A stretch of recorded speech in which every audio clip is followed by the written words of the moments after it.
Mississippi once had some of the lowest literacy rates in the country. Now their students' reading scores beat many states like New York and California. Some are calling it the Mississippi Miracle. How do they turn it around? Here's senior national correspondent Steve Osunsami.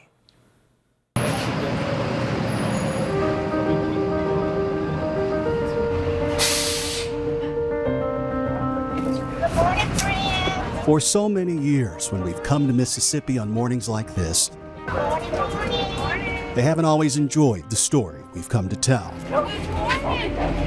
How they often rank lower than nearly every other state when it comes to health care, the economy, or education.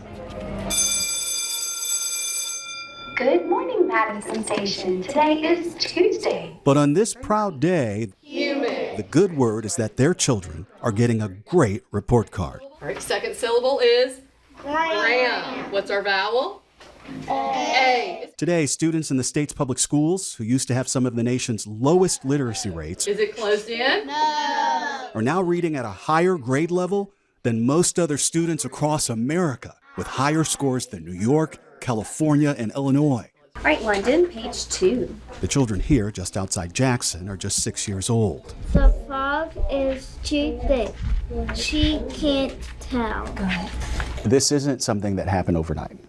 No, the Mississippi Miracle, our education miracle, it hadn't been happening overnight. You know, it took really 12 to 14 years of some work. They go to Meridian. Do y'all know where Meridian is? Yes, ma'am. Yep. Ellie Reeves is the mother of 2 young students and Mississippi's First Lady. She spent years traveling her state, reading to children, and encouraging her schools to produce better readers. See, y'all are so talented.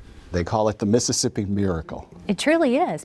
In 2013, we were 49th in America in reading, and now we're number 9, which is crazy. 4th grade African American students are number 3 in math and reading, and then Hispanic students, 4th grade, are number 1 in math and number 2 in reading. I mean, that's amazing. Across America, there is no one way that states are required to teach children how to read. But every year, American students in the 4th grade take a government test that measures their skills, the NAEP tests they're called.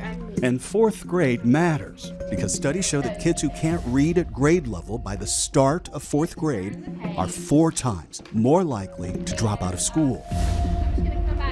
Good morning, girls. You ready for a wonderful day, Miss Thornhill? Good morning. Principal Kara Davis at Madison Station Elementary School is one of those warm and meaningful educators who the kids truly love. Are you ready for a wonderful day? And says everything changed after state lawmakers passed a law in 2013 that sent literacy coaches to work with teachers in the classroom. Amazing. Today, nearly 60 of these specialists travel from school to school across the state. There's been great resources. There's a huge investment in literacy trainings for our teachers across the state of Mississippi, which I can say 23 years later didn't happen when I entered this profession. Amanda Malone is the state literacy director and explains that they also changed the way they teach children to read. Tapping hand up. Tapping hand up. No longer using pictures, and instead teaching them how to structure sounds with the letters they see. Without When I was trained to be a teacher, most of my training was through balanced literacy. It focuses a lot on cueing. I like to use the word guessing, looking at a picture and try to guess what's going on.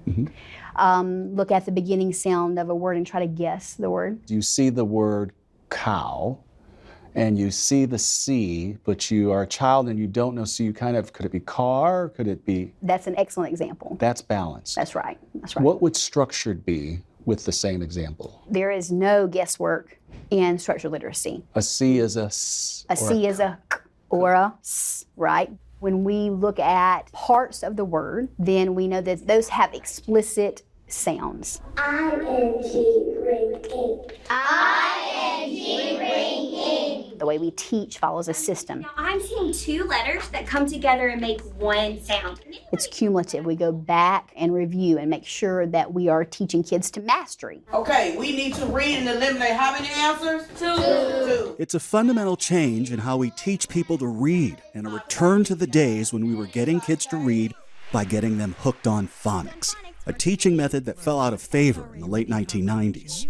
Hooked on phonics worked for me. So we have two different types of letters. And it follows recent discoveries from scientists who study the brain. They've learned that unlike spoken language, reading is not a natural human skill. And for people to read well, they have to be taught to connect letters to sounds. R. It's how these first graders have no trouble at all reading this word for the first time. Back in 2013, the state also told parents that with very few exceptions, Charlie, a verb is... any third grade student who can't read at a high enough level would be held back from moving to the fourth grade. How has that changed things? It's higher accountability. And it's not just higher accountability for teachers, it's higher accountability for students. It's higher accountability for parents. And when we know that something is coming, then we have a better opportunity to prepare for it. So take a look. In Mississippi, fourth grade reading scores keep going up, but across the country, they're falling more than 3 points since the pandemic. And experts say that the nation's test scores from 2024 are particularly alarming. Only about a third of American fourth graders are reading at grade level. You've heard from other states. We have. Yeah, tell me about that. Well, if I see one of my friends lose a lot of weight, I'm going to go ask her, what are you doing? What are you doing? How's that working for you? And that's just what states have done. We get calls from state agencies. We'll get calls from specific districts. We get calls from board members. And we're very careful to remind them that we've been in this work for over a decade. Didn't happen overnight. It did not. It did not. And you know what? I like that. Because when you make those incremental moves forward, they're sustainable. Like losing weight. That's right. Right. That's exactly right. That's right. What's that letter? E. Since these changes, the mother of this kindergartner says that this little girl has had an easier time learning to read than her older sister. I can see that my kindergartner has already shifted way faster than my older child. It's all a proud moment for families who tell us they're tired of the rest of America looking down their noses at Mississippi, thinking that they can't read down here. How many letters in the alphabet? And they tell us this is more of a marathon than a miracle. We're number 9, but we're aiming for number 1. And it takes pacing yourself. It's not just about a quick fix. Keep up the good work, students. We are so proud of you. And have a terrific Tuesday, everyone. Our thanks to Steve.